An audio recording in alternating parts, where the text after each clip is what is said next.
South, coming into being and doing such fantastic work. So thank you for having me here, and I will continue talking in this light, in this vein, in my presentation. So I have a presentation that I have already shared. I don't know if you can see it. Is it visible, Blanca? Is it? Can you see it? No, not yet. It's already shared. Yes, It's okay. yes, Yeah, yes. we can see Just it. appeared for a second. Right. So, um, okay. So really, thanks a lot for having me here. And I've started I'll talk about my paper in a bit. But when I started researching video games, it was a long, long time ago in 2001, I think. And we were always kind of told to wonder about this new thing, game studies, which is, was it rules, was it narratives, was it storytelling? I heard Blanca introduce my book, Video Games and Storytelling. So, ludology, narratology, so much, and so on and so forth. So, but now, of course, kind of when we look at game studies, excuse me, when we look at game studies, it is actually a much bigger field, right? I mean, there's so much to say. It's so much of a multiplicity. Again, kind of queer game studies, LGBTQ game studies, then kind of like game studies from different, I mean, with race, with colonialism, with other things that were kind of not introduced into game studies earlier on, and they're all kind of very much there, and and of course, again, with the newer chapters, with so much kind of being kind of brought forth by the new chapters. So, I mean, I want to start with a quote from a new book. It's a 2023 book on board games, colonialist board games, by Mary Flanagan and Mikhail Jakobson. It's called Playing Oppression, a Legacy of Conquest and Empire in Colonialist Board Games. And they ask this question: how can we provincialize games so that they reflect specificities and perspectives that defy stereotypical problematic representation? How do we represent the complexity of time where the heterogeneity of historic moments is made more complex?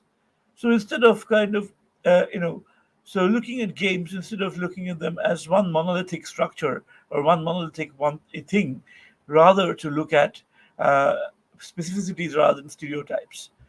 And what they ask about kind of games, I modify their code slightly, and I pose this question in my talk, provincializing game studies. And very soon we will find out what I mean by provincializing.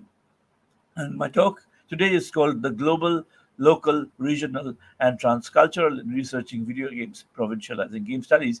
And the question I want to think about is how can we provincialize, within quotes, scare quotes, game studies so that they reflect specificities and perspectives that defy stereotypical and problematic representation? And how do we represent the complexity of time and the heterogeneity of historic moments for game studies? Um, so I will start with by talking about ghosts and kind of slightly uh, altering this famous line from Marx, "But spectre is haunting Europe, the spectre of colonialism." So you can see I've changed it a little bit, but then I've also struck through Europe, so it's not just Europe, and you'll see why I've done that. And then the spectre is haunting the global south, the spectre of Europe. Again, I've struck through Europe because of a thing that I will be doing in the next slide. And then to bring to us, the next point, the spectre is haunting game studies, the spectre of and what. And this I leave here for you to think about yourselves. So basically, I am looking at the work of Dipesh Chakravarty, who is an Indian kind of theorist based in the USA, belongs to the subaltern studies group, postcolonialist theorist, and he talks. He has a really famous book called "Provincializing Europe," And he says that the discourse of history, whether it is Indian, Chinese, and Kenyan, is all always concerned with Europe. Europe remains the sovereign subject, theoretical subject of all histories. And however multiple the loci of Europe and the varied colonialism, whether colonialism from Spain, Portugal, or Britain, or Netherlands, or wherever, France, it's always kind of there is a common problem in the colonized countries about getting beyond Eurocentric histories. So it's always history become stays Eurocentric in some way or the other. And but again, in these cultures, European thought is at once both indispensable and inadequate. It is indispensable because it's always there as part of our culture. I'm talking about myself as well. And I have a photo there of kind of Karl Marx and Stalin and Lenin in my local, in my city, basically in a local Communist Party office. So, from my very childhood, I was taught to think of these characters as almost Indian characters. They were part of my culture, as it were, but they represented what Europe kind of was for me, and at the same time, Europe represented what was always right, true, and kind of correct. So, I mean, then kind of but it's at the same time, then to understand my own culture, I had to think of European thought. It is indispensable, I can't do without it, but it's also inadequate because it doesn't kind of teach me to deal with the political modernity in my nation and non-western nations. So then provincializing Europe becomes the task of exploring how this thought, which is now everybody's heritage and which affects us all, may be renewed from and for the margins. So maybe the act of provincializing Europe is to know how universalist thought was always and already modified by particular histories. So if we think about kind of Europe as kind of something universal, something final, to understand that it was never final. It was always and already particular. It was already always and already modified. So this notion of Europe, quote unquote, this great notion of Europe is kind of, it needs to be provincialized. It needs to be pushed from that center to the margins as well, and to be renewed from the margins, because the idea of Europe that we have is also influenced by our own cultures, our own thinking. So this is kind of a long explanation because it's a slightly difficult concept. But let me illustrate this for you. So snakes and ladders was commonly thought, at least by me when I was a child, it was thought to be a race game that was originated in Europe. Snakes and ladders and Ludo. These were the games we played when I was a child, and I thought these were all games from England or somewhere else. But then much later in my even after my university days in the late 2000s, not late 2000s, but in the early 2000s, I kind of realized that Snakes and Ladders was actually an Indian game, and it was attributed to a religious thinker in Western India, and so on. And it was a game more of karma and finding out about your karma rather than being a race game. In fact, whether it is a game actually or a pedagogical tool is a moot question. So then again, what you assume as kind of truths, what you assume as kind of original and kind of universal and European, kind of originating from Europe with kind of the Enlightenment philosophies or kind of philosophy in general, often is not really. And then you kind of explore it from different angles. And that is the idea of provincializing Europe. And that also is something I want to think about game studies, really. I mean, as kind of a discipline, as a way of thinking that is very, very European in its kind of bias in some ways, but that is again not universal. And that is where somewhere where all of us, people from Mexico, people from India, from Brazil, from other places, which were earlier kind of more the peripheries, can actually kind of rethink and provincialize this idea of game studies. So part of the thought there, and you know, so recently we've had a lot of discussion of what is called regional game studies, and Bjarke Liberusen and Paul Martin, have written this really famous article in Game Studies, the journal. Um, Again, a journal based in Europe. All right. We could label contemporary game studies global, local, or international, but the name we will be arguing for here is regional game studies. So we seek to characterize a growing body of research that investigates games and gaming cultures at a range of geocultural scales, identifies connections across and between these scales, highlights and addresses unequal global power relations within gaming culture and with the academic study of games. So they have kind of then in this notion, this regional game studies attempted to provide a corrective to the centrality of a Eurocentric kind of thinking of game studies.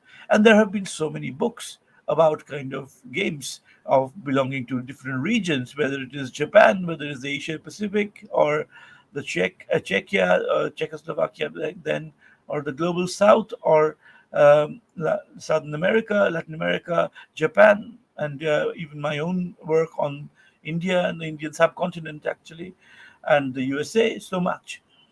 But then, uh, is this the way that we can actually address the question of game studies being Eurocentric? Uh, and this is what I will explore a little more.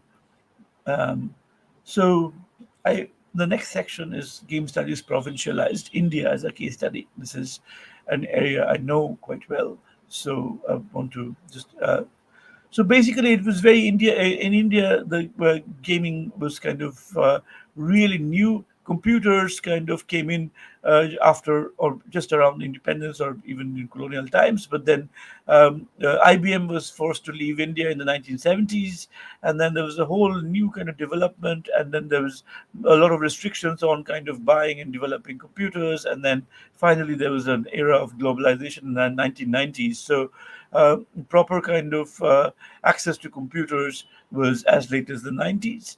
And in the late 90s, we also have the first video games. One is based on a war that India fought with Pakistan, the Kargil War. It's called Jodha, the Warrior.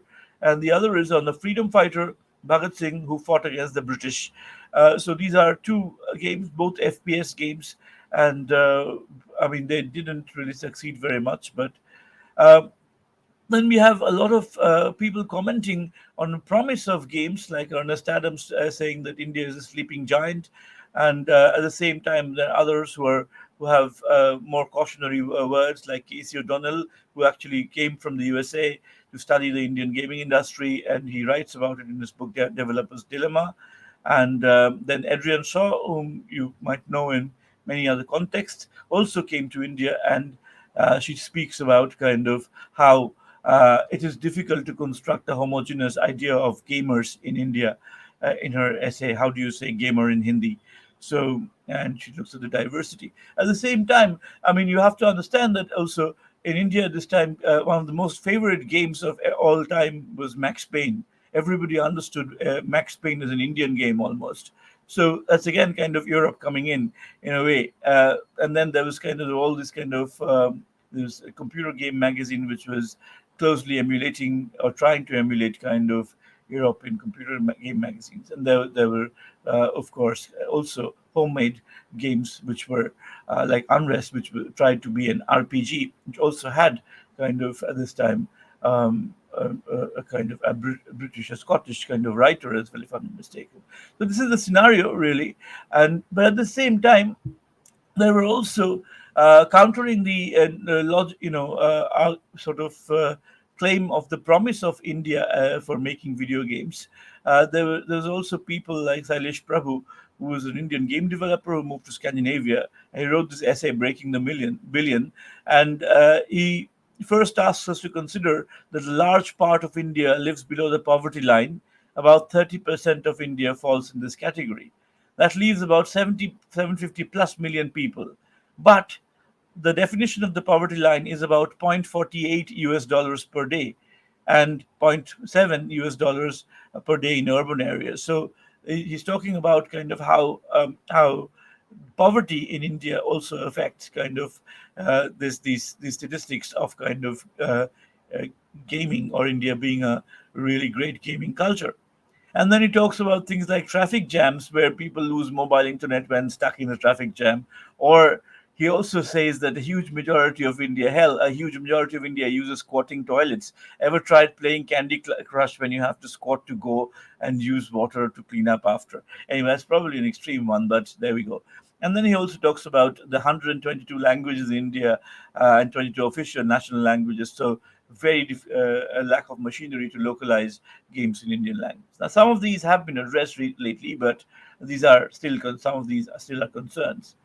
So around this time also, in the early days, there's kind of a lot of fanfare of games as well. So you have games being sort of Bollywood, India's film industry, kind of showcasing games like this game called Ravan, which is about kind of like the protagonist, he's one of the major film stars in India, and he directs this game about how a video game character comes alive and becomes a bad guy, and he's controlled by another video game character who's controlled by a child, and they fight each other. And then there is this ad. I don't know if you can see this. So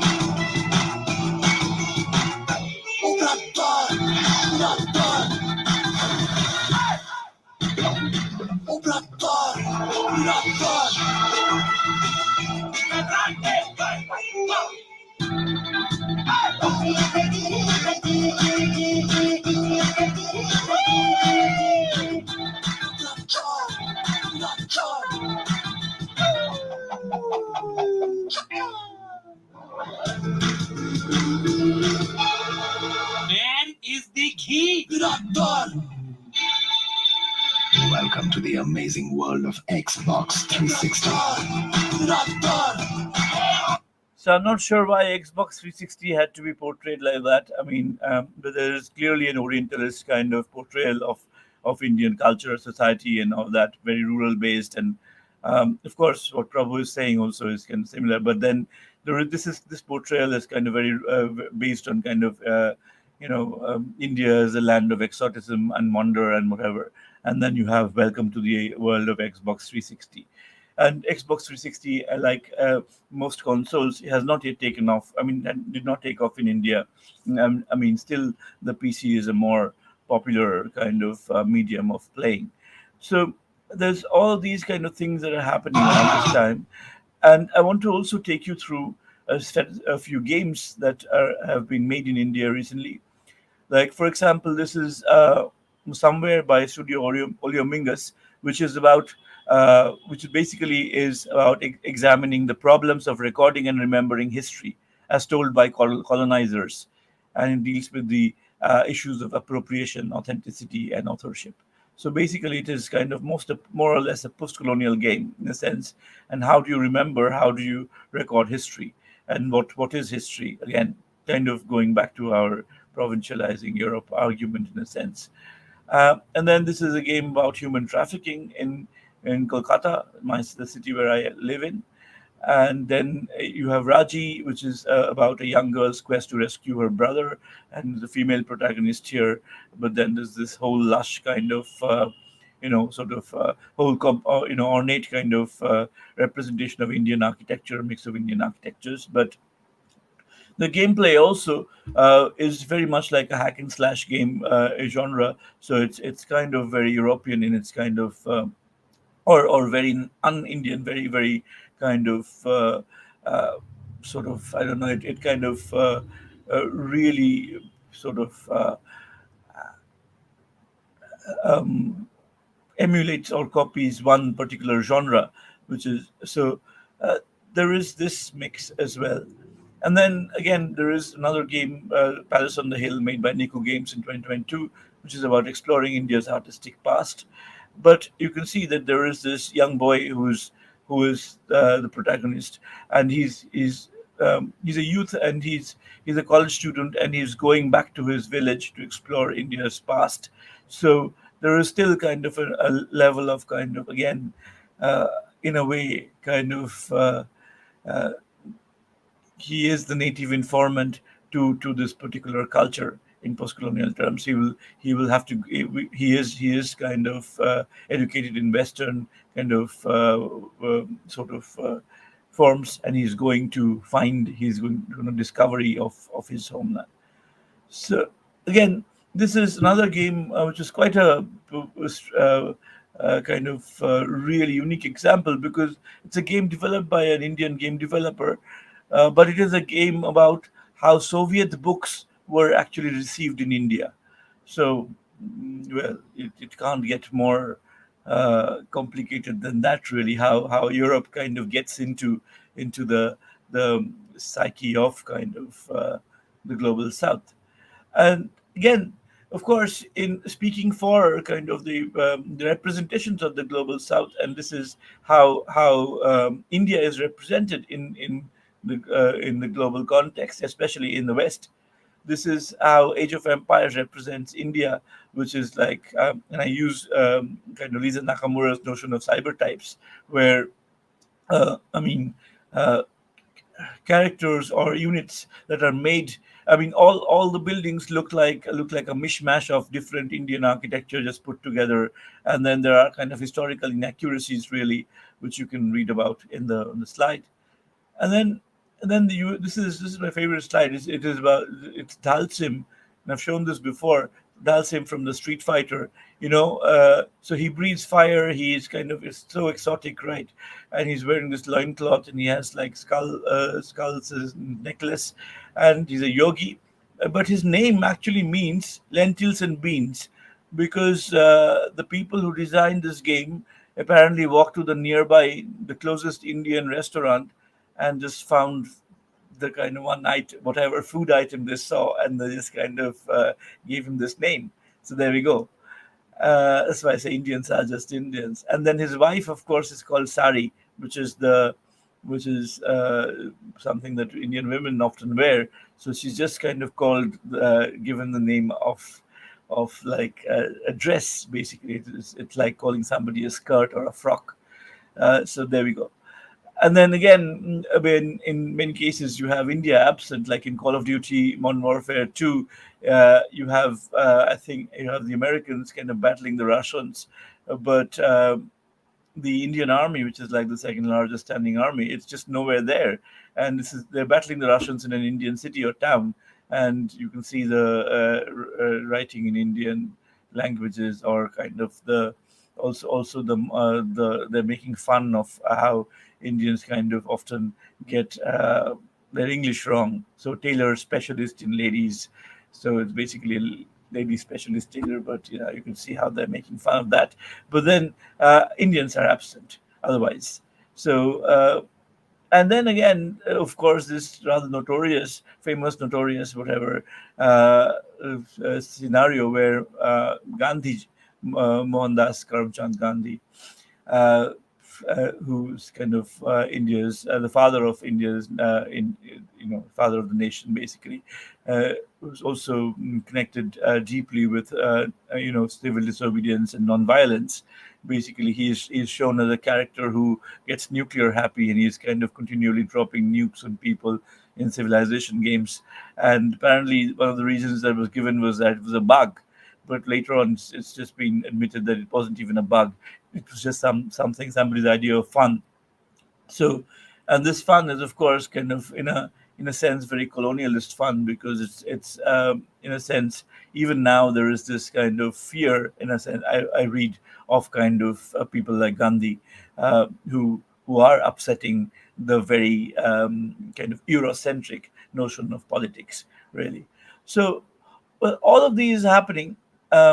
Oh, sorry, and then there's another example. Sorry, and this is from Age of Empires 2. Its new campaign, which includes a new Indian campaign, and the entire campaign, I realized it was full of Star Wars quotes, right? So all these people, they speak like Count Dooku, or I don't know, like Chewbacca, not Chewbacca, sorry, but they speak like Han Solo, Count Dooku, and so on and so forth, and uh, or General Grievous. So the whole game's kind of dialogue is kind of interspersed with lots of Star Wars. So why an Indian civilization from the, let's say, the 12th century or the 11th century AD would speak like Star Wars is, well, anybody's kind of question, really. So in this, I've just given you a quick run through of what of Indian games, and again how India kind of portrays itself through games, how India is portrayed through games, both really from let's say from an European perspective or from an Indian perspective as well. And in both, you can see that there are influences of a Eurocentricity, of kind of level of kind of involvement of what is European. Uh, but then there is also a push against it, right? There is also a push against it. There's also like Chakravarti says, it's kind of it is kind of you just have to have it, really indispensable, but it's all still inadequate. It's not the same thing. So this kind of this for non-European cultures, and especially cultures which have been kind of under European rule for a long time, really, this idea of kind of defining these cultures, there is this deep connect with the European ideas. At the same time, there is a push against it. And I think that is also something that is true that we need to start realizing, thinking about for game studies as well, because after all, kind of now that there are so many chapters of DIGRA and so many different scholars all over the world who are working on video games, researching video games, whether in Latin America, whether in Africa, or in the Indian subcontinent, or other in Asia, in Southeast Asia and other places, really, and many who are indigenous as well. So there are these other realities that we need to also factor in when we are kind of looking at our concepts, our key concepts of game studies, whether it is ludology, narratology, or whether it is kind of games versus play, and what or kinds of play basically. So this is what is driving me to think about kind of where game studies is going to be, where game studies is with the interventions that all of us here, you in Mexico. I was looking at the fantastic program that you've put together, and of course others in the rest of the world. So here I will talk about rethinking regional game studies. Now, I will just revisit the quote on regional game studies by Lieberusen and Martin that I showed you earlier. And this is the quote. Basically, identifies connections across and between the scales, geocultural scales, highlights and addresses unequal global power relations within gaming culture and academic study of games. Agreed. But, but my my contention here, my argument against this is one, which is that okay. So just before I say anything, this is my favorite kind of screen or this scene from Tintin. I don't know if you read Tintin very much, but this is the kind of Belgian comic writer Georges Remy Herge, who kind of writes his Tintin comics basically, and this is Tintin in Congo, and Tintin is teaching the Congolese children geography. And look at what he writes. He says, "My dear friend, today I'm going to talk about your country." And he says, "What's the country?" It's Belgium. So Congo, of course, is kind of a colony of Belgium. So he says that I'll talk about your country, Belgium. So he defines the region. He defines their country as Belgium. So he decides the region, right? The the kind of European kind of well, really popular but European uh, kind of comic book character decides the region for his Congolese audience. So the connotation of regional, I think, is a limitation. Is that our limitation? It's a limitation in terms of geography, of culture, and of thinking. And I'll tell you why. Because this term often elides the complex relationship between Europe and the global South. By saying regional game studies, we might say European game studies, let's say South Asian game studies, etc. But the relationship is not simple for us. So therefore, I wanted to bring in the notion of provincializing. And to provincialize Europe was precisely to find out how and in what sense European ideas that were universal were also at one and the same time drawn from particular and intellectual and historical traditions that could not claim any universal validity. On the one hand, in kind of cultural terms, when I'm looking at my region, I'm also kind of at the same time being influenced by European ideas, which I was looking at as universals. But then I also, at the same time, have to provincialize them, quote unquote, to kind of show that they're not universal, but they're particular and intellectual and historical traditions. They're not universal. So it was to ask about how thought was related to a place. Can thought transcend places of their origin, or do places leave their imprint on thought in such a way to call into question the idea of purely abstract categories? This recognition of a deep and often unknown debt to European thought was my point of departure. Without that, there would be no provincializing of Europe, and one aim of the project was to be aware of the specific nature of this debt. So, where is the debt then to Europe? Really, when I'm thinking of my own culture, and how does that kind of affect my thinking of regionality or regional of the regional basically? So I'm thinking that when I'm thinking of regional game studies, I'm also kind of at the same time looking at Eurocentric ideas and at the same time kind of challenging them. And that, I think, is something I want to bring to the table today here. And also, the term implies an insularity, which is not there, really there, that this is like, different places are like separate from each other. And then I think it also ignores the deeply diverse problems in areas. For example, if you say like in regional game studies, South Asian game studies, then there are South Asian game studies. I mean, it's not it assumes a homogeneity again, um, kind of like the Eurocentric, universal. So it ignores problems of religion, class, caste. Caste is a huge kind of issue in India, in Hindu society in India, and religion again. So all of these kind of are elided by advocating the creation of a regional focus. And then my question arises: is who defines the region? Who is the person who is saying this is the region? Right? It's usually people from Europe.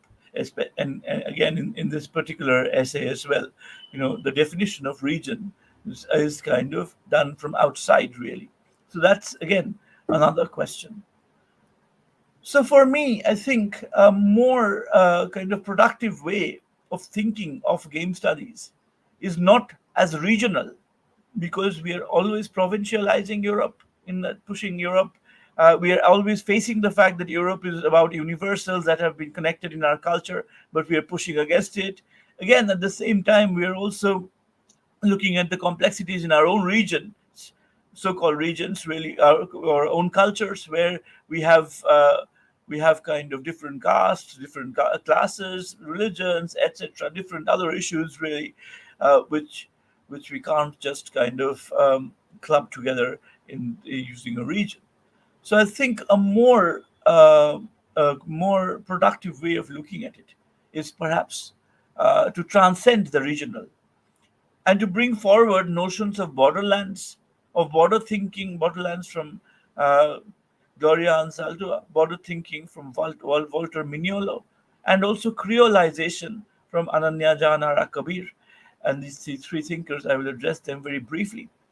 So, especially in the global south, I think the frameworks of subaltern studies and decoloniality could be helpful in understanding how game studies can be perceived, instead of just kind of breaking them up into regional game studies. Um, I know what I'm saying is kind of a little kind of off beat in a sense, but have a think, and we'll just kind of look at three of these concepts. And Walter Mignolo and Tatsunova, as you might have read this essay many times already, talking about border thinking, which is emerging from as a response to the violence or frontiers of imperial or territorial epistemology. So again, like like what Chakravarti is saying in kind of Eurocentric universals. So this imperial epistemology and the rhetoric of modernity of salvation that continues to be implemented on the assumption of the inferiority or devilish intentions of the other. So again, this is also what Chakravarti also says, that kind of universal. I mean, he talks about how people like John Stuart Mill thought that India could never be independent, or they had to learn a lot. They had to improve themselves and become more European to be independent, and so on. So this kind of so this is about kind of what exists at the borders. Um, so border thinking is the epistemology of the exteriority, that is, of the outside created from the inside. Again, kind of what is kind of what is created uh, outside, really. What is the boundary? That is what border thinking is. It is about thinking of the knowledge of the boundaries, really, of whoever is kind of made other. Yeah. As such, it is always a decolonial project, which is then challenges the European kind of basic ideas, really. And so this, I think, for me, influence, kind of helps in understanding where perhaps re-understanding or re-comprehending game studies, right? Perhaps at a border of an epistemological border, where something that has, things that have continued in the so-called European traditions have you know, uh, now they're being challenged because they're being challenged from other vantage points, really, the vantage point of the other, therefore the border. And then, of course, again, there is also the notion of the Creole. Creole originates from the Latin word creare, to be born or to create, but it folds itself into the history marked through its very appearance. Creoles are like languages which have developed from like contact of the colonized population with their colonizers, right? And they are this mix, really. They are so difficult to kind of categorize, to classify, where they're continually challenging, and it's not just languages, it's also cultures, really continually challenging the set ideas or the set underlying notions of Europe, really. So the move from documenting particular Creole languages to searching for underlying principles demanded a corresponding abstract noun. Hence, the term creolization, already attested in general use by 1850, began to be deployed in investigation of languages, of processes that they have become or were becoming Creole. The shift from Creole as ontology, being, to creolization as epistemology, knowing, was underway. So again, this is also, instead of a regional kind of game studies, I am looking at more bordered game studies, where the epistemology, where the very understanding of the knowledge that is there, is about a mixture, about kind of a transculturated kind of and I'm drawing transculturation from Fernando Ortiz, kind of, where there is not just kind of acculturation, the taking of a culture from another, but there is, with the acculturation, there is deculturation, because you lose when you take a cultural element from somewhere, you lose some other cultural element, and there is neoculturation, and there is a new creation of kind of different cultural elements. So all of these are happening together, and I think with game studies, or this is where we are, this is perhaps the way to think of it. And then again, from border thinking of game studies in terms of border thinking, or kind of uh, border epistemology, to also Creole epistemology, a mix of thinking, a multiple complicated mix. And then finally, to again, I mean, this is an English translation, obviously.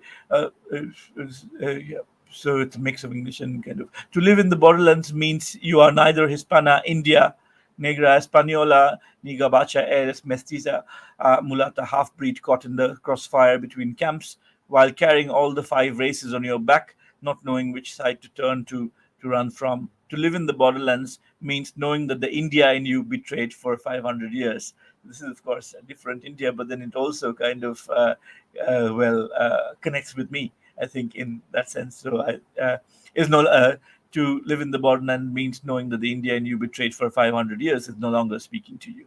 So again, this also kind of connects to what I was talking about, that this really complicated, deeply kind of fraught histories. Really, they're not just one homogeneous history, but they're knots of history, not time knots really, that Chakravarti is also talking about, and where we need to reclaim kind of the fact that European universals are not the final. But at the same time, we also need to understand that we're living together with this complicated kind of European influences as well, in the sense, which is why the provincializing of Europe. But at the same time, then also understanding that we are at these borders rather than just regions, which are geographically kind of separated. Um, we are. It is much more complicated because there are all these inflows and outflows. There's all these otherings, other epistemologies. Basically, there are all these mixers, these creoles that we are part of. And I will end with an example, another Indian video game. This is made by an expatriate Indian in Canada. It's called Venba. And this person, the maker of the game, is from southern India. And it centers around the Tamilian from southern India, basically, the Venba, who left India and made a life in Canada. The sacrifices she made to raise a son in a foreign land, along with her husband Pavalan, with little resources, and held the family together despite odds. Venba's story is told several years as she restores her mother's recipe book and teaches her young son how to cook. So this is a cooking game. You basically, if you get it's on Steam at the moment, if you get this, it is you learn you have to kind of find out how to cook different Indian recipes, very delicious as well. But kind of this is a game through. It is about kind of restoring the mother's recipe book through memory, remembering things that were lost, right? So you are actually putting together memory, bringing together memory that is lost. And this memory is lost because it is at the borders. It is at the border of Canada and India. It is at the border of the West and of the South Asia. It is at the border of kind of very precarious living, right? Where somebody who's kind of almost a refugee, or who's kind of an immigrant, definitely trying to establish or retain some of their culture in a foreign land, right? With a lot of struggle, and it is through food that it comes out. The memory comes out, the history comes out through food, and it is that border. Food then happens to be the border, and where kind of this othered kind of thinking comes out. Basically, they're living in a very different kind of culture at the moment in Canada. This couple and their child, but they have is their food and a half torn recipe book, which they're going to piece together to kind of remember their culture. So, and this at this border, I see game studies at this border, instead of just at regions, instead of regions like South India, Southern India, or Indians, or the subcontinent, or Canada, or wherever. Uh, I see I see kind of game studies, or the new thinking of game studies that is coming up at like Venba, this game, like the cookbook, where we are trying to restore memories through kind of pages that are lost, right? By through remembering pages that are lost. So yeah, so I uh, end here. Sorry, I think this was a summary of the slides, which has gone all right. But I'm going to end here and talk about, instead of regional game studies, instead of kind of or Eurocentric game studies, perhaps look at game studies as a border, as something that is kind of shifting, that is marginal, as well as that is kind of that is taking that has space for the other, for the exterior, for the Creole, for the mixture. Thank you very much.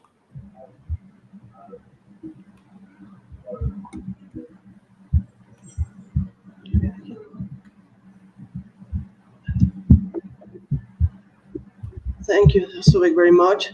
We have two questions for you. However, they are pretty much the same question.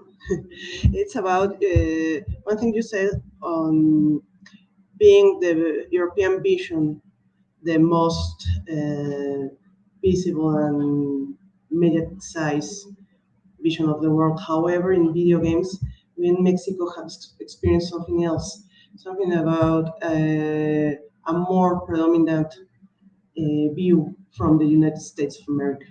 So we are also very connected with to the US culturally, industrially, economically. We are very dependent of the US. So we don't perceive here in Mexico that the universal European vision is more common than the North American one. So what can you tell us about that that difference, between the North American view of how we should develop and also design video games versus the European video game industry? That is a great question, and not an easy one for me to answer. But I think that the way I'm looking at Eurocentrism actually also includes North America, because it is about the notion of epistemology, of concepts, of philosophy, which kind of, again, I mean, as you noted, my last example will refer to Canada, but could be of kind of other, of the United States, obviously, as well, which with all of these games, which are all from the United States, right? That we also in India are kind of, well, we're continually playing, we're engaging with in those cultures, like Grand Theft Auto, for example. Now, there is a Grand Theft Auto Punjab. There are so many Grand Theft Auto kind of adaptations, mods in India that is like really funny.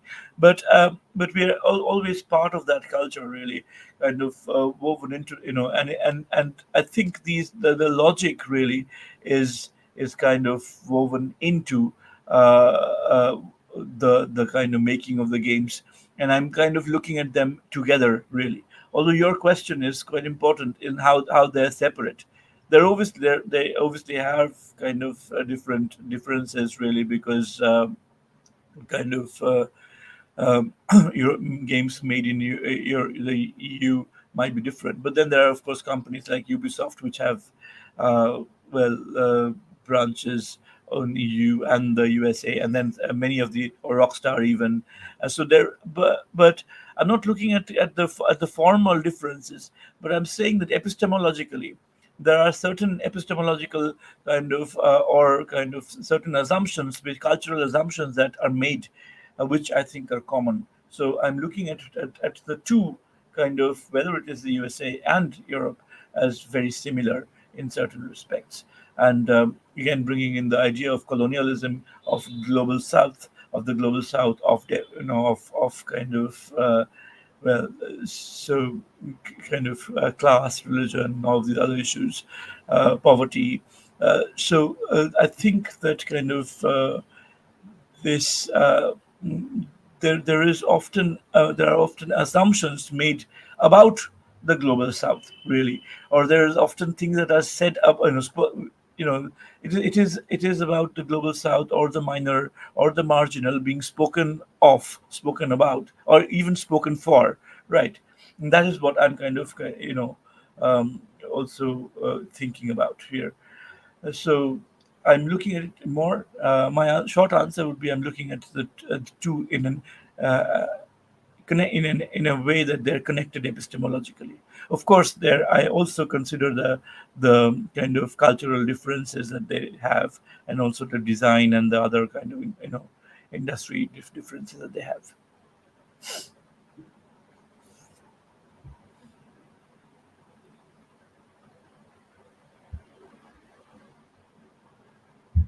We have another question here. It says, India and Mexico, among many other countries, share quite big syncretic processes. Is this the way to integrate and transcend regional perspectives? I would say so. I'd say so. I mean, huge ocean might kind of like separate us, but I think there are many ideas. Incidentally, by the way, actually, I think you're in Mexico City right now. So I visited Mexico City not well so long ago, and there is a bookshop called Gandhi. I will never forget that. And there is a night. There was also a person, kind of M. N. Roy was a major figure who went from India, actually my city, Calcutta, to Mexico, and he was part of the Mexican kind of politics for a long time. So there are all these kind of connections, obviously. But what you're saying is absolutely. I think the syncretic processes are really important, and I think instead of kind of looking at regions, perhaps we look at borders and how we are kind of existing on these borders, and how we are also in our different ways and different and similar, like Chakravarti says, provincializing Europe in Europe, whether it is Europe and the USA, as I just earlier said. So I think this is perhaps a way forward for more collaboration, or for thinking about kind of very similar kind of predicaments that we are in, despite our geographical distance, despite our regional kind of sort of geographical or regional kind of separation. So yeah. So the short answer again is yes.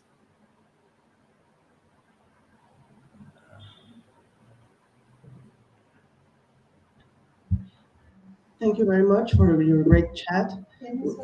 Ay, ¿Dónde? Okay, there's another question. Okay. Start.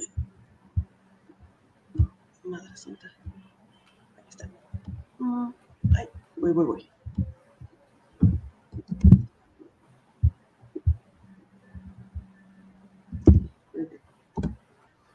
Yes, what would you recommend to young researchers in the field of video game studies to stand out in a space primarily dominated by researchers from the US and Europe, excluding Southern Europe? Yes. A fantastic question. I do not know really, to be honest. I mean, I have been in this scenario for a long time, many years, that I've been the only person from a certain part of the world talking about video games. And the sad part of it is that there were no conferences like DIGRA Mexico or DIGRA India or whatever local conferences at this point, and the uh, the access. The problem was access to even go somewhere with the manager airfares, or kind of with kind of our economic situation, etc. To kind of so I think these are really major issues. But I do not know if you are aware of the DIGRA Solidarity Fund, which is a very timely, although I mean it's a small effort, but it's a timely effort to make access possible for researchers. But what you are asking is a more fundamental. It's not a question of kind of just getting a little bit of funding to attend conferences. It is about kind of how we are situated, really. And I think the change, the I mean, you do. You might know that I work on post-colonialism and video games. And when I started my career, I thought I would never work on post-colonialism. But then when I kind of saw the absolute kind of dearth of any discussion, really, I I had to kind of literally eat my words, and then kind of uh, try to uh, well try to push the discussion in the direction of postcolonialism. Not sure how far I've succeeded, but the thing is that it is still a very precarious position, and also I think epistemologically, also culturally, there are issues that. Uh, I mean, my response is that people don't just get it really. So these issues need to be raised, and I think at some point we should all think of contributing more as reviewers, participating more in the community discussions really, so that there is more of a voice really for young researchers to be heard, because they would or be understood or be appreciated really. So perhaps a deeper, a more intensive engagement with things which are on the which are more the bordered thing, thinking uh, could be helpful. But to be honest with you, I am at a loss to answer this question. This is again kind of a question that bothers me a lot. For example, also the lack of people from the global south in game studies. Uh, and for example, there is you know I was looking at countries from Africa. There is so little representation, um, and even the other countries also. There is the lack of representation, the lack of themes that kind of relate to issues and cultures uh, outside the global north is a serious problem, and hence the reason for my talk really, which I'm trying to push against some of the ideas here. But it's a great question, and I'm glad that you have actually raised this question. I do not have an answer to it. If I do, I will let you know. But in the meanwhile, let us work towards an answer.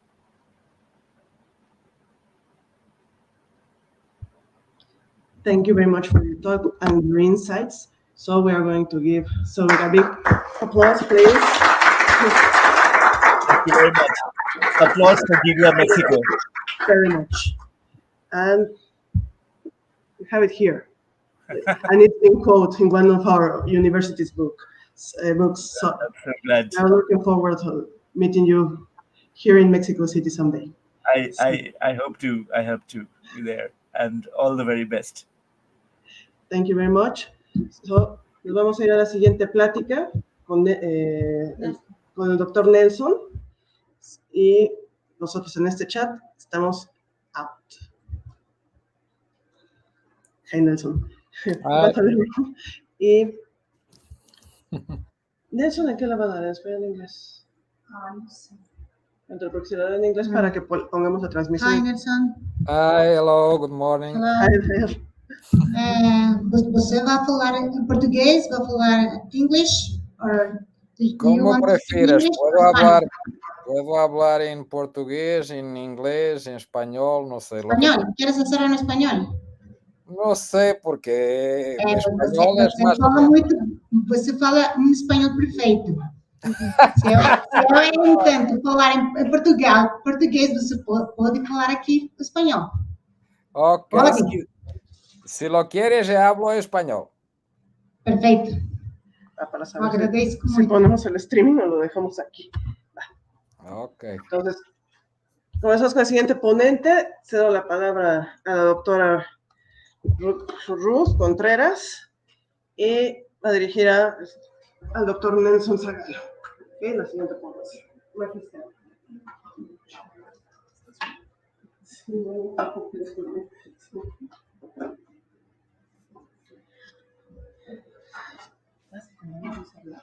Es como que para que no. Sí, como no se ve mejor, dejar casi salir de aquí y poner el intro aquí. Lo que pasa es que no lo estamos publicando desde A veces se oye tan mal. Soy que lo estamos. Si lo ponemos en el streaming, entra los subtítulos. Sí, ya lo vi. El streaming lo tienes aquí, ¿no? Nada más que el streaming lo estoy poniendo. Me salí de aquí para. Si te quedas aquí sentado, sí. Pues sabes que si quieres meterme de Zoom, y tú posees el micrófono. Ahí estamos.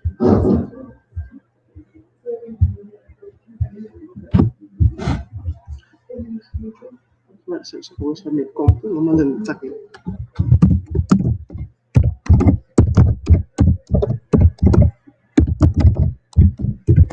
Bueno, mientras Blanca, ¿qué tal? A todos los que están todavía por aquí. Buenos días. Vamos a tener la participación del doctor Nelson Zagalo.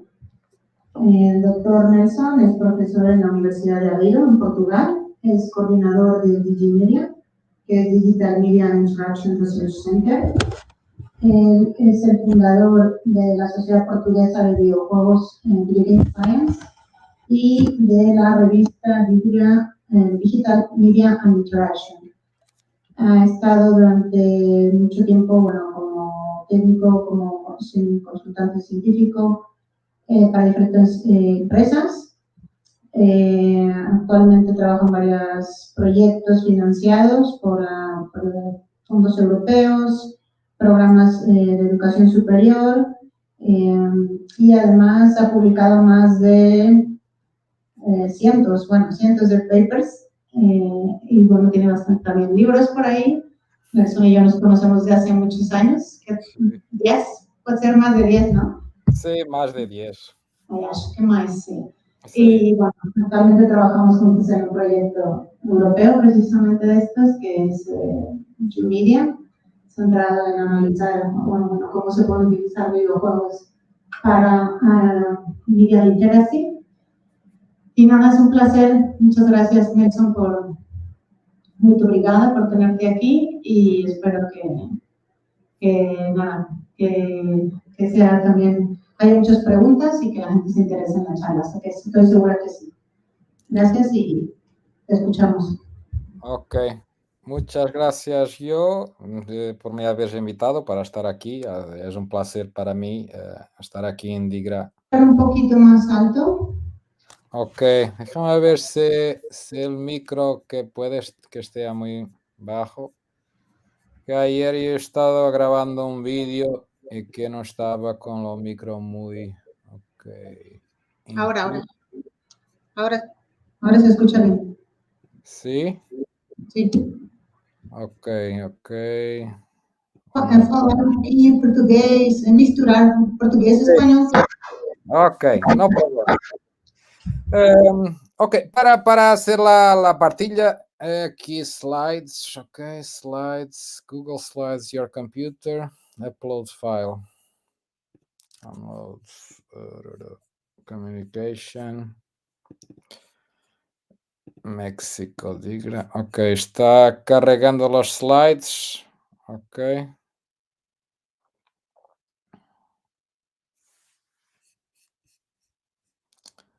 Ahora, ¿dónde está? Sí.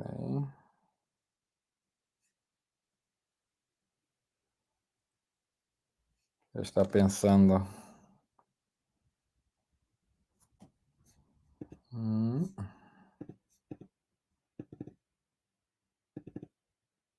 Ok. ¿Está bien? ¿Ya están viendo los slides? Sí, sí podemos ver. Ok, muy bueno. Ok, entonces yo vengo para hablar de engagement design y perfis de los jugadores.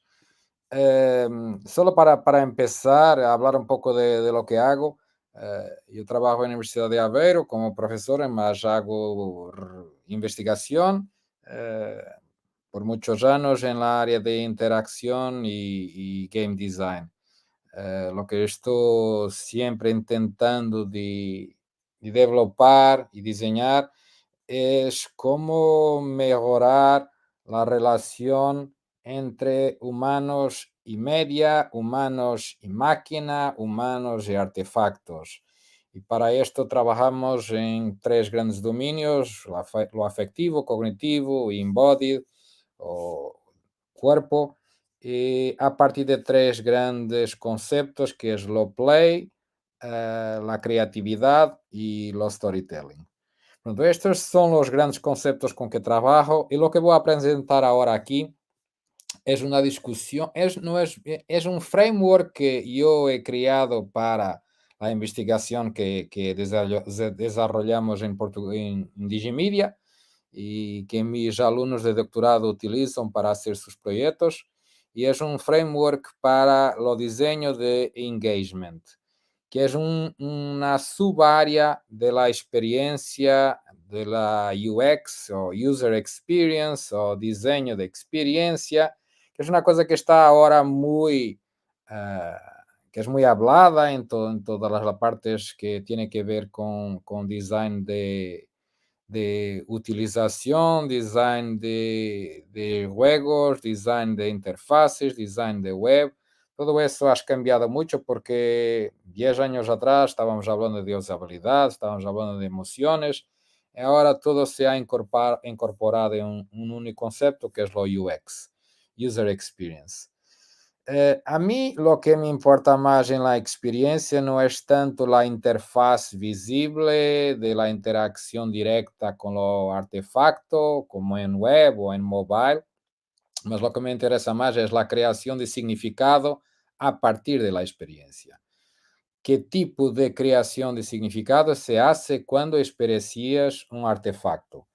Y para mí eso empieza analizando las obras y los artefactos en lo que éstas quieren comunicar, qué quieren decir, o lo que sus autores quieren decir con la obra.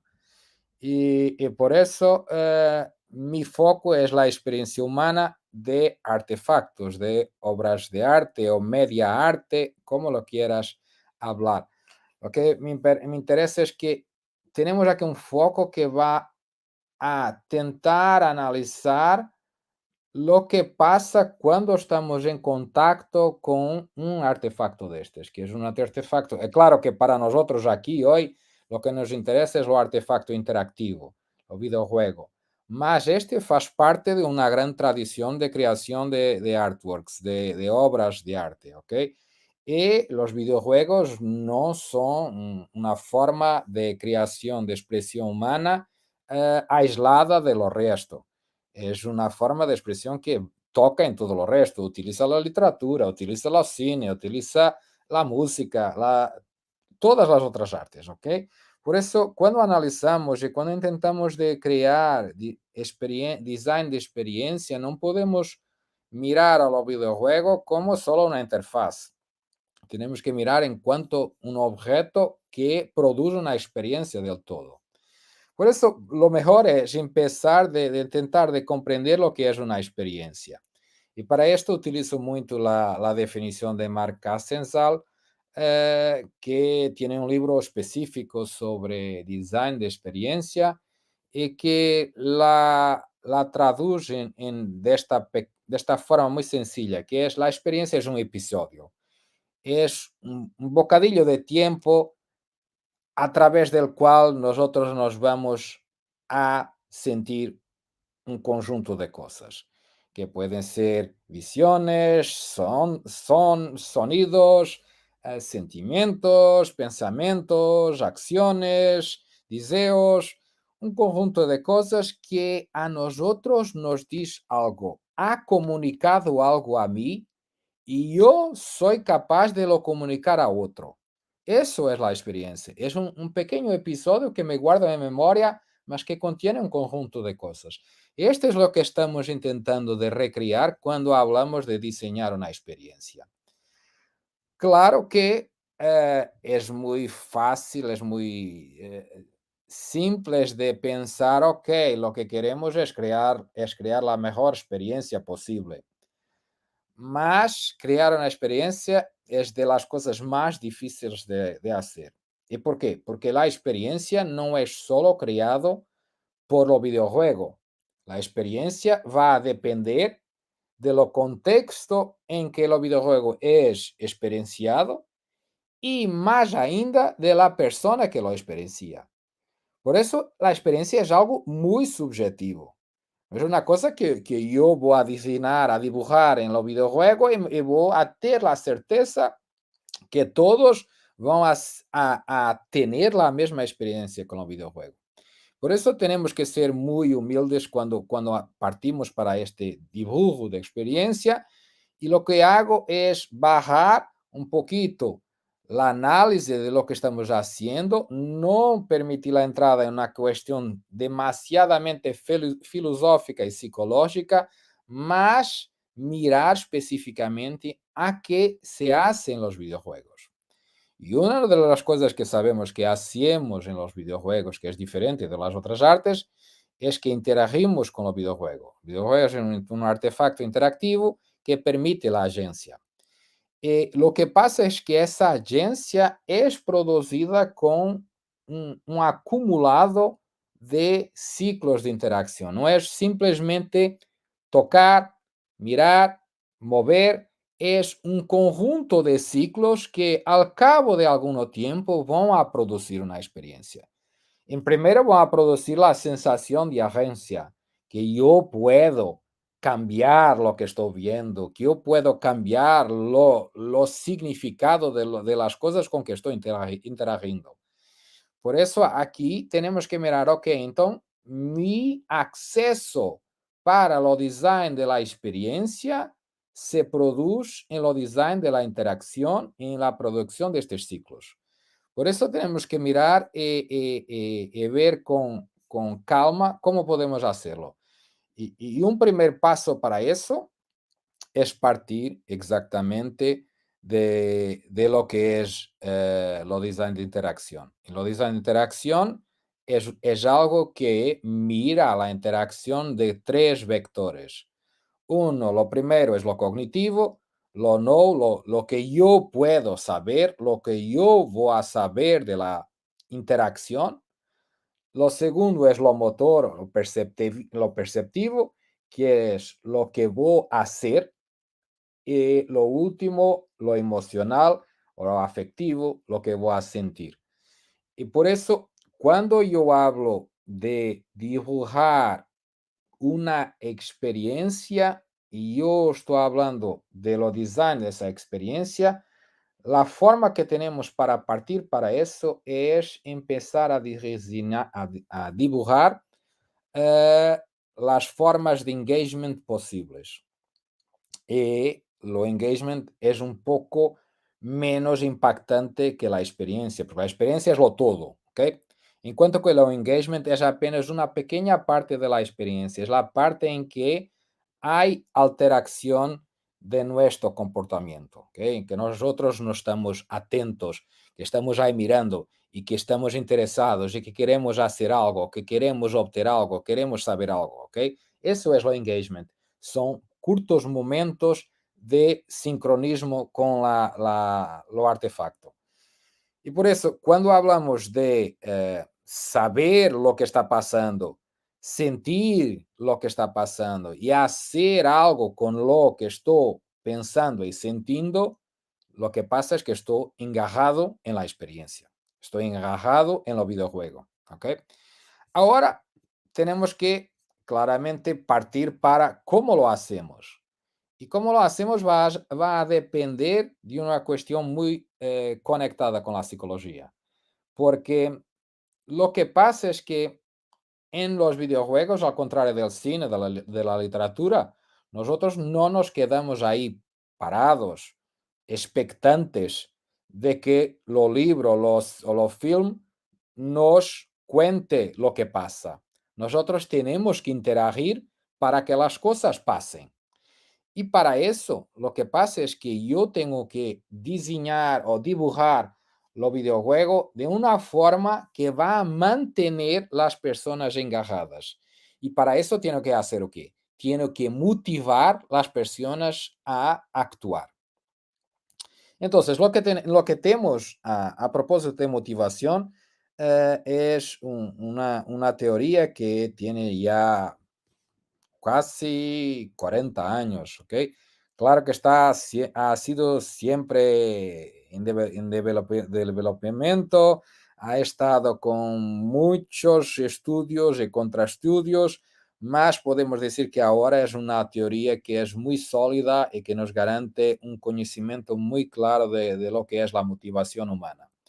Y eso se divide en tres grandes áreas: la autonomía, la competencia y los relacionamientos. Esto nos dice que los humanos se van a motivar para hacer algo Si por un lado van a sentir algún tipo de libertad, algún tipo de autonomía para hacer lo que quieren y no para hacer lo que los obligan a hacer. ¿Ok? En términos de la competencia, la motivación viene porque yo, cuantas más veces va haciendo la tarea que estoy haciendo, cuantas más veces lo repita, más competente me voy a sentir, más máster de la competencia me voy a sentir. Y por eso voy a sentir un progreso de mejoramiento de mis competencias. Y eso por sí solo me da una gran motivación intrínseca que me mantiene ahí, que yo quiero mejorar, yo quiero hacer mejor, yo quiero ir adelante. ¿Ok? Y esto es muy importante para la motivación. Y lo último, que es lo relacionamiento humano, que es muy conectado a lo social. Que es, nosotros somos animales sociales, dependemos de los relacionamientos con los otros, y mismo cuando no lo queremos, nuestra biología lo demanda. Es muy difícil mantenernos aislados de los otros humanos. Y por eso todo lo que tenga relacionado con la creación de relación humana va a producir en nosotros una motivación para mantener engajado, para mantener en acción o motivado para hacer las cosas que tenemos que hacer. Yo estaba hablando de esto, podría ter mostrado los slides. Pronto, aquí tenemos la libertad de yo decidir, y esto es muy importante en los videojuegos, porque al contrario, más una vez del cine, de la literatura, yo no puedo decidir nada. Yo no tengo autonomía. Yo me presento el carácter que está ahí y se va a la derecha y yo solo puedo seguir. Si yo soy yo que estoy jugando el videojuego, yo puedo decidir si quiero ir a la derecha o a la izquierda, o si me quiero quedar ahí parado, ¿ok? Y por eso, esa es una forma de poder que nosotros tenemos en los videojuegos, y es una de las cosas que nos da más motivación para nos mantener ahí jugando, ¿ok? Porque yo tengo la libertad para construir esta ciudad en Minecraft. Y eso me proporciona toda una potencia de motivación que me va a mantener engajado por mucho tiempo. ¿Ok? La competencia que estábamos hablando, del progreso, del máster, de la tarea, que sea un músico, que sea un player de esports, que sea quien quieras, son personas que se motivan por hacer cada vez mejor, por tentar llegar cada vez más longe, más luego, ahora no me viene la palabra en español, es más adelante. Y eso es algo que es muy importante para los humanos, porque muchas de las cosas que dibujamos en nuestra sociedad se basea en esto. Es que todos nosotros somos muy baseados, queremos siempre más, ¿ok? Y lo que pasa aquí es que no es bien lo mismo de querer más para tener más cosas, ¿ok? Esa es una discusión sobre la motivación intrínseca y extrínseca. Querer más cosas, tener más cosas, es una cuestión de motivación extrínseca. Es una motivación que es muy efímera, es muy corta, ¿ok? Es muy diferente de cuando es un querer más, yo ser más do que lo soy hoy, ser más mañana, ser más dentro de un año, yo saber más, yo conseguir hacer más, ¿ok? Eso es lo que me motiva a mantener todo el esfuerzo que tengo que poner ahí, ¿ok? Y por otro lado, el relacionamiento que tiene que ver con lo social, ¿ok? La conexión, la empatía, lo relacionamiento humano, es algo que nosotros no arribamos a racionalizar, es algo muy conectado a la afectividad y algo que está muy inscribido en nuestra biología, ¿ok? Pronto, teniendo estas tres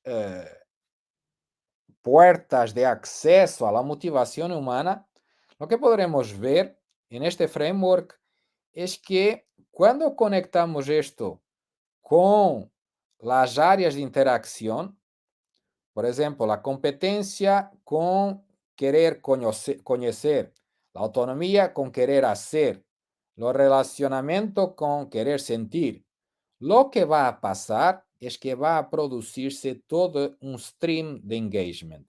Lo que va a pasar es que con estas claves aquí, yo puedo intentar de dibujar un tipo de engagement específico, que es para la competencia y el conocimiento, la progresión. Yo estoy progrediendo para saber más, para ser mejor, para ser más competente. En cuanto que en autonomía, yo estoy haciendo cosas para me expresar, para poder decir lo que yo siento, lo que yo pienso. Y por eso tengo este camino abierto para me expresar. Es lo canal, lo stream de engagement, de expresión. Y por último, lo canal de la relación, que es un canal de afectividad, de sentir lo relacionamiento humano. Pronto, con esto lo que podemos empezar es de a ver cómo esto conecta con lo design, con los elementos específicos de lo design de videojuegos, ¿ok?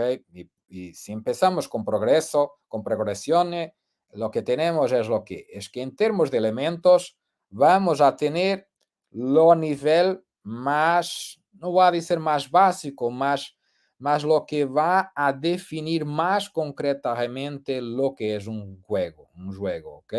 Un juego que tiene condiciones de victoria y de derrota, un juego que nos da recompensas y nos pone, nos permite de ganar puntos, ganar badges, estar ahí en tabelas de líderes que podemos estar en primero, en medio de la tabla. Y lo que estamos hablando aquí es de un conjunto de verbos muy específicos, que es problem solving, resolución de problemas. Es algo que es muy conectado a la progresión, a la competencia. Lo que estamos haciendo es mucho, todo el tiempo cuando estamos jugando a Super Mario, lo que estamos haciendo es resolver puzzles, resolviendo problemas. É claro que estamos a competir em termos de tempo, competir com outra pessoa com quem estamos jogando, competir para ser o primeiro a terminar o jogo. Há sempre aí uma questão de verbo que é ultrapassar, ir adelante, ir mais além de que os outros, ¿ok? E por isso lo que nos motiva muito aqui em lo design deste tipo de juegos é dibujar condições para que o jogador pueda ganhar, pueda sentir que está ganhando algo, que está conseguindo a vencer la tarea, ¿ok? En términos de expresión, lo que tenemos en términos de verbos es muy diferente, ¿ok? Porque aquí ya no es una cuestión de conseguir más, de ir adelante, de progredir.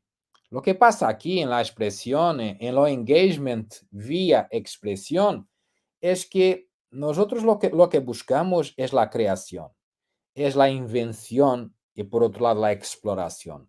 Nosotros es como tenemos una curiosidad muy grande y queremos descubrir, explorar y queremos transformar lo que estamos descubriendo.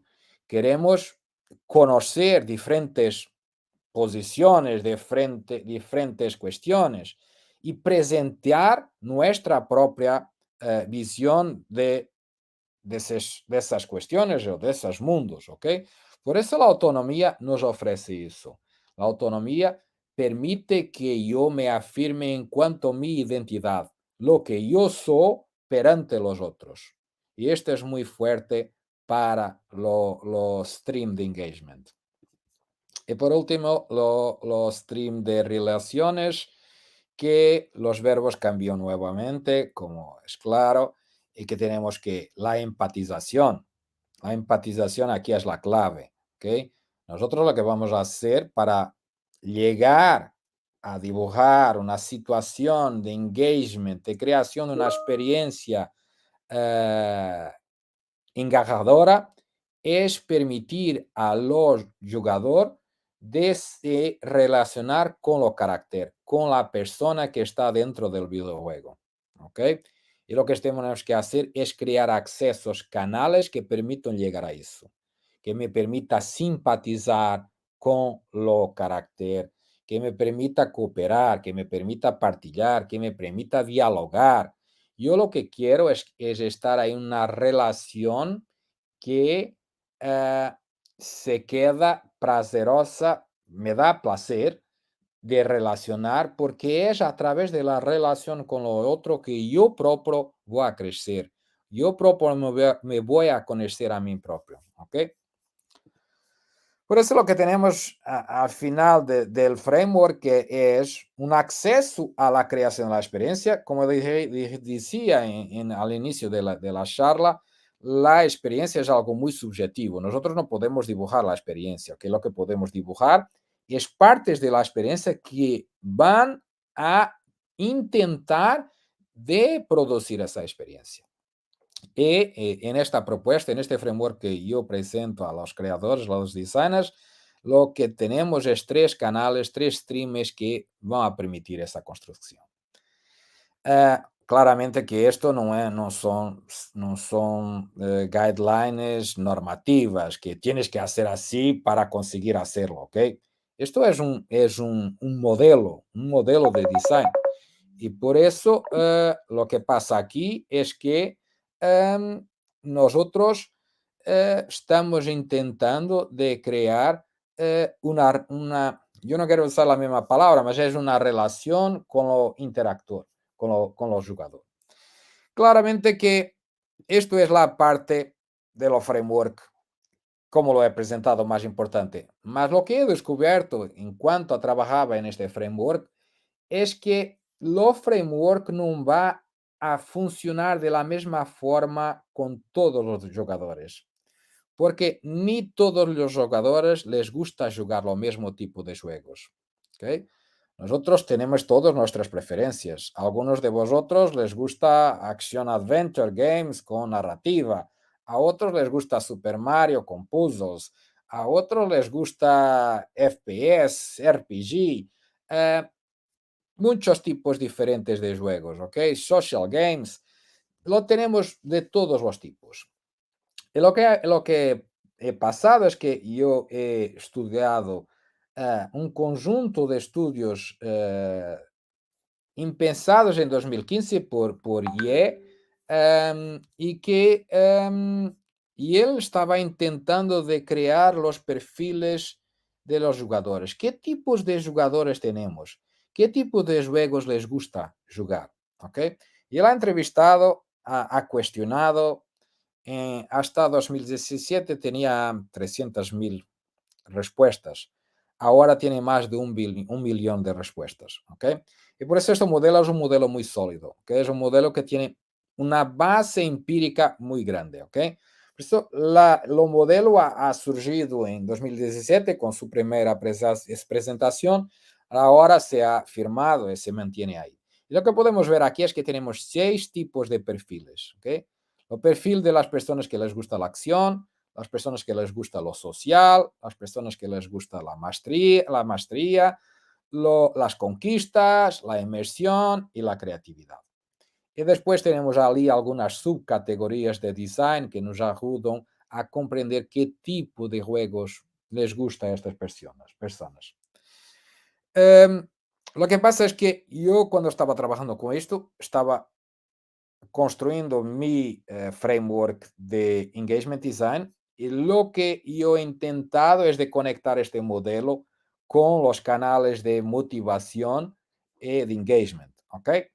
Y por eso a un punto lo que he visto es que yo podría pegar en estas 6 categorías y trabajar con 3 con grupos de 2, ¿ok? Y estas categorías me ayudarían a comprender un poco mejor cuáles serían los perfiles de los jugadores y cuáles serían las personas que les gustaría más los diferentes tipos de engagement. Progreso, expresión, relacionamiento. Y yo estaba mirando ahí.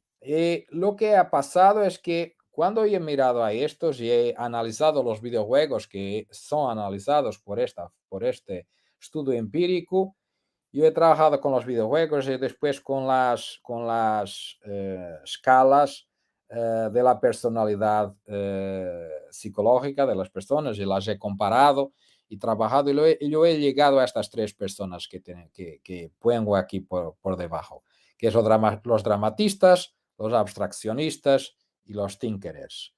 Esta es una de las cosas que voy ahora a intentar de explicar un poco más lo que pasa con estas tres personas. Lo que estaba hablando es que pronto, para analizar lo que pasa con las diferentes tipos de personas, tenemos que analizar la personalidad. La personalidad de las personas es, al contrario de las emociones, que es algo que es muy efímero, muy rápido, que sentimos muy triste, después muy contento, y se pasa. Con la personalidad es una cosa mucho más durable, es una cosa que está con nosotros casi desde que nacimos y va a estar con nosotros hasta que morimos, ¿ok? Claro que hay cambiantes a lo largo de nuestras vidas, hay cosas que transforman, que nos cambian y que puede cambiar un poquito de la personalidad, mas no completamente, ¿ok? Y la personalidad es algo que se construye a partir de esto que puedes ver aquí. Tienes cinco gran tipos. Este es algo también ya muy sólido en la psicología. Y que tienes lo tipo de lo consciencioso, que es la persona que es muy cierta, muy correcta, que les gusta hacer siempre todo bien, que no gusta salir de la línea recta, que se preocupa con los otros, que planea, que hace todo esto. Y después tenemos la extraversión, que es la persona que es muy extrovertida, que está siempre comunicando con los otros, que está siempre muy optimista, siempre muy pronta a liderar, a emprender, a intentar de construir cosas. Por el otro lado, tenemos la abertura a la experiencia, openness to experience. Y esto es la persona que está muy abierta a lo nuevo, a lo riesgo, a intentarlo sin saber lo que va a pasar, a abrir la puerta de lo desconocido, ¿ok? Y tenemos lo agreeableness, lo agradable, que es la persona que le gusta convivir con los otros, ¿ok?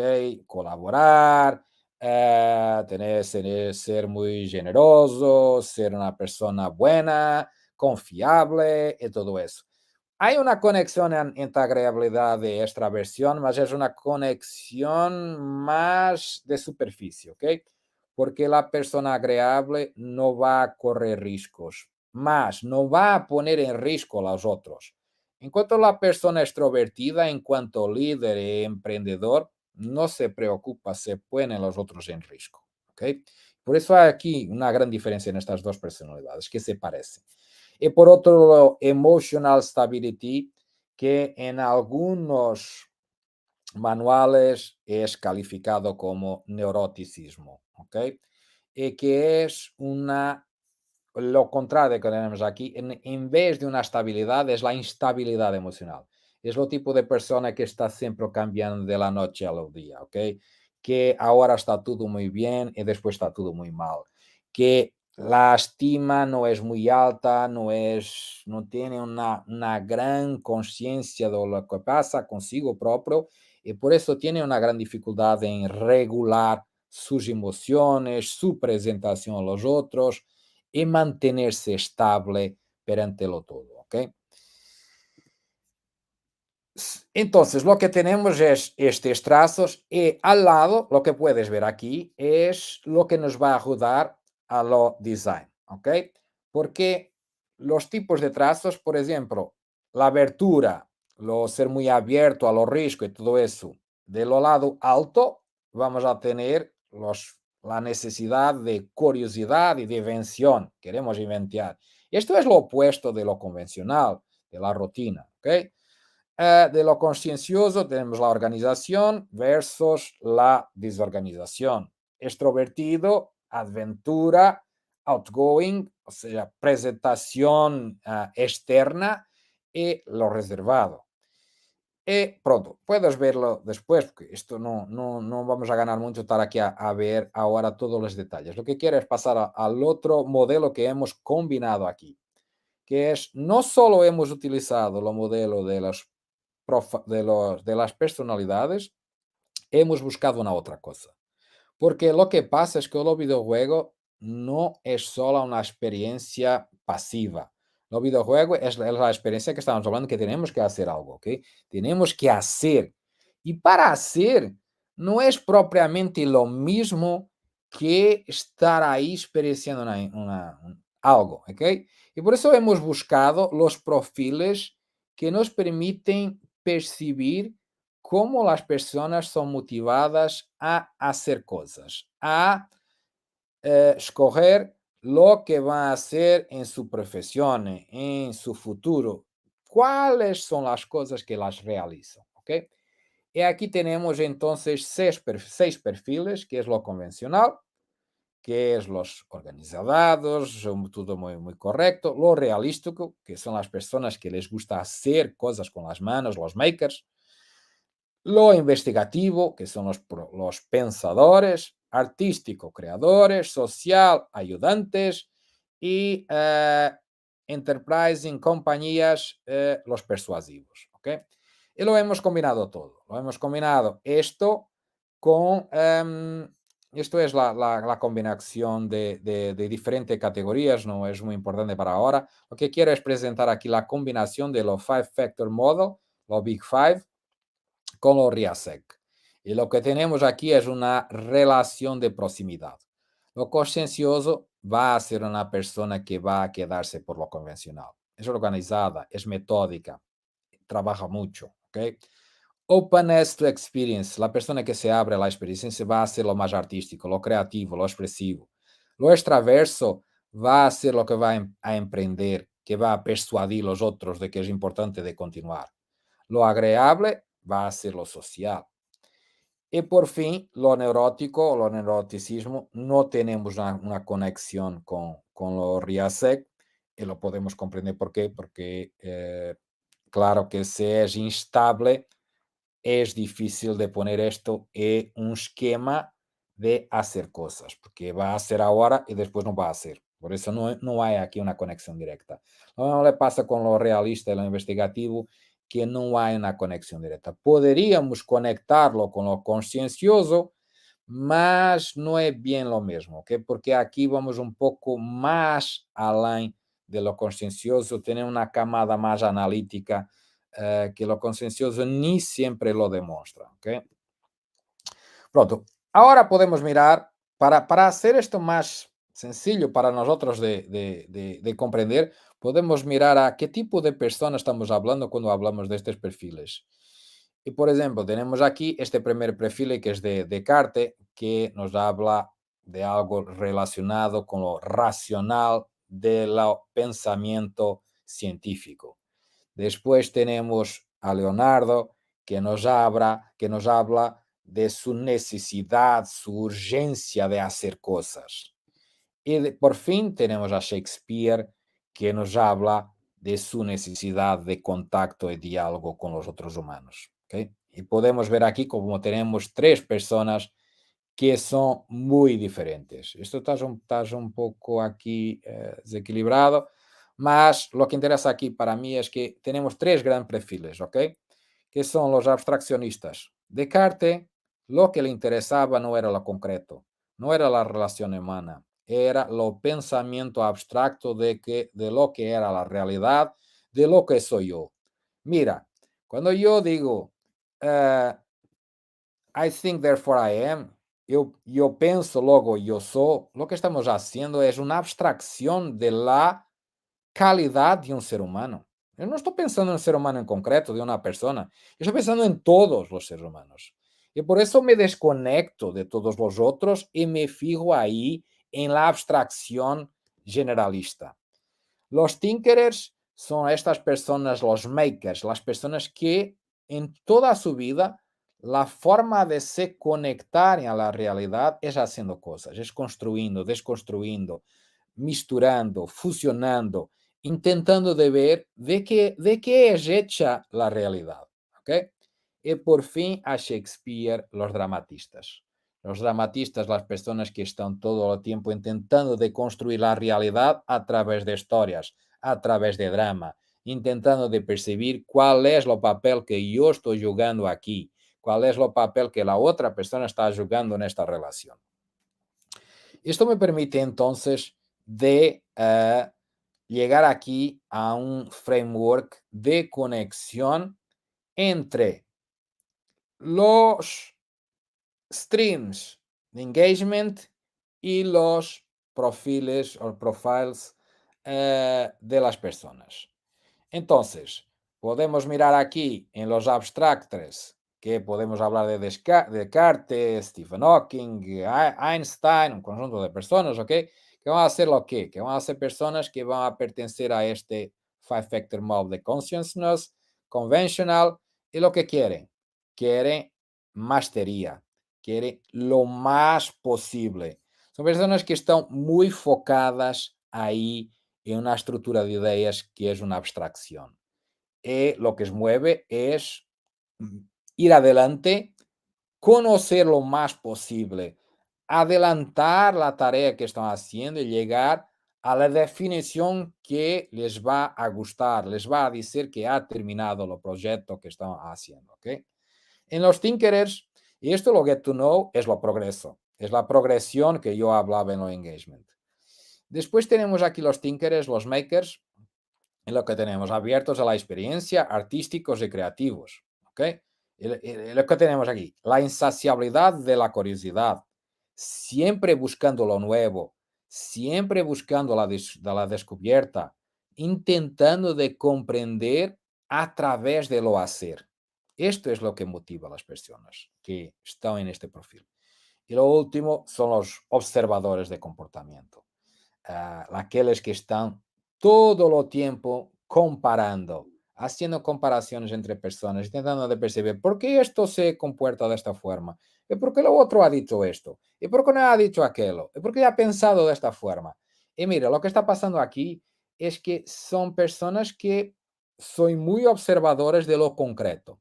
Mira, estas personas no están tentando de crear de patrones de lo comportamiento de los seres humanos. Estas personas están intentando de comprender cada una de los seres humanos. Y esto es muy diferente de lo abstraccionista. ¿Ok? Y pronto, esto es todo lo que tenía para vos presentar. Tienes aquí algunas referencias y se termina mi charla aquí. Yo no sé si... Yo quiero agradecer por me estás oyendo y si tienes algunas cuestiones, pues puedes cuestionar. Yo voy a intentar de responder lo mejor que pueda. Y obrigado y gracias.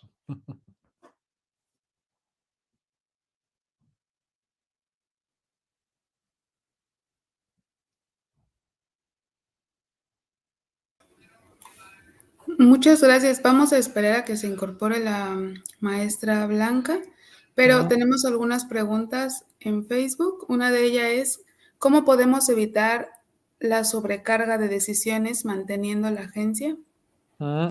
Sí, ese es un gran problema de lo design de la autonomía. Cuando, cuando tentamos de hacer lo dibujo de la autonomía, intentamos de dar lo más posible de opciones, de eh, posibilidades. Lo problema es que si damos de más posibilidades de más, lo que va a pasar es que las personas van a sentir una sobrecarga cognitiva. Y eso es muy malo. Es una fragmentación. Peor ainda es que estamos fragmentando los significados de la experiencia. Y por eso lo que tenemos que hacer es hacer testes con los utilizadores. Yo digo testes, no estoy simplemente diciendo dibujar el juego y después testarlo. Estoy diciendo primero empezar con tu design de juego y hacer entrevistas, cuestionarios, focus groups, hablar con personas para intentar de comprender lo que buscan en su autonomía, lo que quieren llegar a hacer ahí dentro, ¿ok? Porque no precisamos de hacer todo, de dar todas las opciones.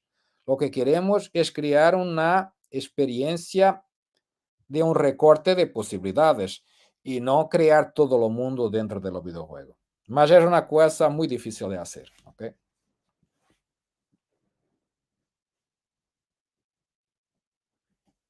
No te estoy Sí, oyendo. perdón. Ahora. Sí. Gracias, Nelson. Tenemos otra pregunta que dice, ¿cómo se aplica este modelo a las experiencias ofrecidas en juegos indies contra juegos de tipo Games as a Service? Sí. Es así. Lo que hay ahí, yo he tenido un alumno haciendo un máster y en su tesis ha intentado utilizar este modelo para la ampliación de público de audiencias de un videojuego indie. Lo que pasa con los indies es que tenemos una equipa muy reducida, tenemos pocas personas para desarrollar el videojuego y no siempre podemos desarrollar un videojuego que va a ser al gusto de todas las personas. Utilizando este modelo, lo que podemos hacer es que con pequeños ajustes vamos a conseguir ampliar la demografía del videojuego. Yo puedo tener una cuestión, un videojuego que está dibujado para la progresión, mas si yo puedo adicionar unos pequeños actividades al medio del videojuego, yo puedo ampliar para las personas que les gusta la autonomía, que les gusta la expresión humana. Por ejemplo, mira, Super Mario es Super Mario Maker. Super Mario Maker es una cuestión de autonomía. Claro que no voy a poner un completo Super Mario Maker dentro de Super Mario, mas, por ejemplo, si vamos a recordar en los años 90, cuando Doom ha salido, en Doom yo podía construir mi propio mapa de Doom. Yo podía hacer parte de la creación del propio juego. Y eso es una cosa que va a alargar mucho lo público. Y eso es importante para los indies, porque tiene que llegar a más personas. Bien, la siguiente pregunta es, ¿dónde se puede consultar el framework? Porque estoy segura de que investigadores en Game Studies lo verán útil para utilizarlo, compararlo con otros frameworks que están existentes en la literatura. Entonces sería interesante saber dónde puede consultarse. Exacto. Sí, yo he publicado un libro que se llama exactamente Engagement Design en 2020. Lo puedes consultar ahí online. Yo he hecho mismo una síntesis muy corta en Medium, la plataforma Medium, he hecho ahí mi nombre, un relato de toda la síntesis de los frameworks y cómo lo puedes aplicar, que es muy rápido de lo intuir y que está ahí. Más el libro lo tiene todo lo soporte psicológico y filosófico que está por detrás de la construcción de los frameworks. Y nuestra última pregunta de Eric dice, interesante relacionar los gustos con la personalidad, pero esta teoría no podría ser peligrosa a la hora de estereotipar a los ciertos jugadores. Por ejemplo, muchos de los tiroteos que han sucedido en Estados Unidos siempre se asocian al perpetrador con gustos, juegos violentos o survival horror. Sí, no pienso, podríamos hacerlo, mas lo que este framework presenté en términos de perfiles no nos permite llegar aquí, ¿ok? Porque mira, yo puedo tener un perfil de dramatista que me gusta historias de horror, survival horror games. Yo puedo tener un otro perfil que soy progresista, de progreso, ¿ok? No progresista, de progresión, y me gusta más a jugar Doom. Los dos son survival horrors, mas son juegos muy diferentes. En uno yo estoy siguiendo la historia, percibiendo las personas, intentando de me relacionar, empatizar. En lo otro estoy intentando de llegar al final, de hacerlo laberinto, de hacerlo mapa lo más rápido que pueda. Y por eso lo que pasa aquí es que no estamos atribuyendo estereotipos a las personas en función de lo tipo de juego que les gusta. ¿Okay? Porque dentro de estas características puedes poner muchos diferentes tipos de juegos. ¿Okay? Por eso es una conexión difícil de establecer.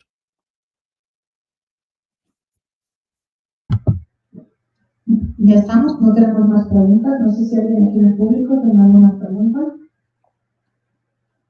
¿Nadie? Pues muchas gracias, Nelson. Muy obrigado. Obrigado, eu.